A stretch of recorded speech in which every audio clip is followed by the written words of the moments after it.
Hello everyone, ये Indian economy का 27वां part है। और चलिए कुछ महत्वपूर्ण तथ्यों को लेते हैं जो एग्ज़ाम के दृष्टिकोण से बहुत ही महत्वपूर्ण है और काफ़ी कॉन्सेप्चुअल है। चूँकि इंडियन इकोनॉमी है, इकोनॉमी एक कॉन्सेप्चुअल सब्जेक्ट है। तो चलिए शुरू करता हूँ। किस लिखत को रेखांकन लागू होता है? किस में रेखांकन लागू होता है, ये है असल। और सेम क्वेश्चन आ चुका है एक्चुअली, शब्दावली भी वही इस्तेमाल किया गया है। शब्दावली है किस लिखत को रेखांकन लागू होता है, बिल को या चेक को।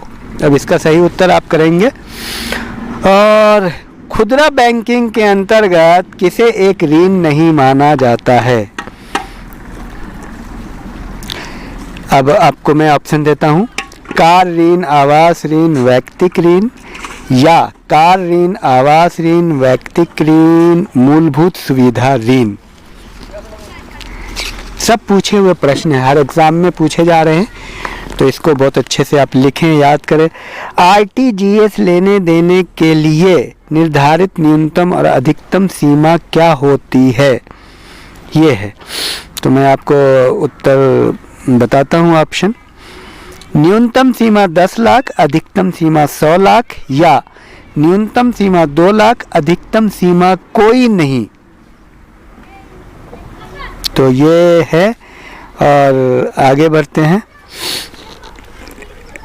कौन सा एक विकास बैंक है? एचडीएफसी बैंक या राष्ट्रीय आवास बैंक? अब ये क्वेश्चन पूछा हुआ है, सेम है, तो इस पर आप ध्यान दें। आगे बढ़िए। हमारे देश के लगभग सभी बैंकों ने किसानों को फसल ऋण देने के लिए किस तरह की सुविधा शुरू की? बैंक गारंटीड या किसान क्रेडिट कार्ड? और नेक्स्ट, किस अस्थि का बंधक किया जा सकता है? अब आप ऑप्शन चुनेंगे, स्टॉक, बही ऋण, राष्ट्रीय बचत प्रमाण पत्र, या शेयर तथा भूमि एवं भवन।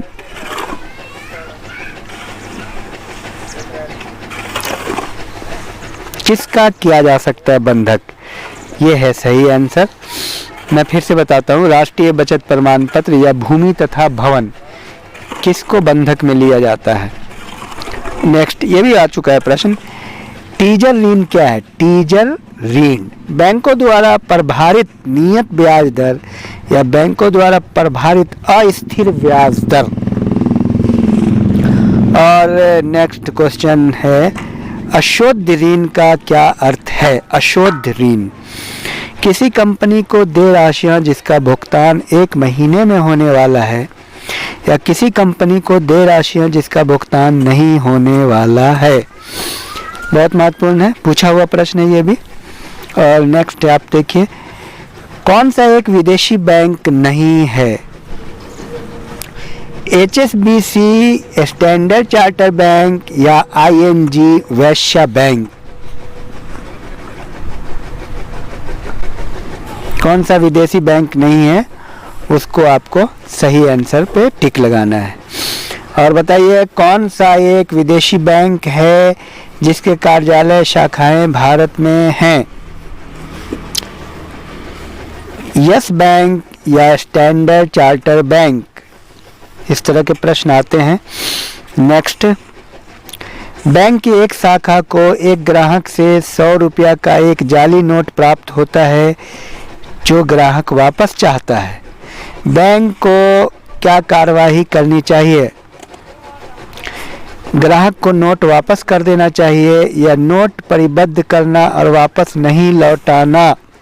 कौन सा सही उत्तर होगा, आप चयन करें। ये भी पूछा हुआ एक्चुअली प्रश्न है।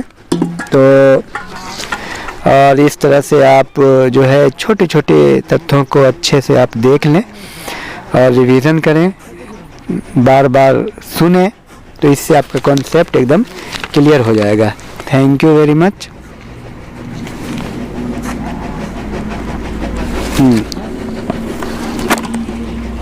बिल्कुल तैयार करा रहा है।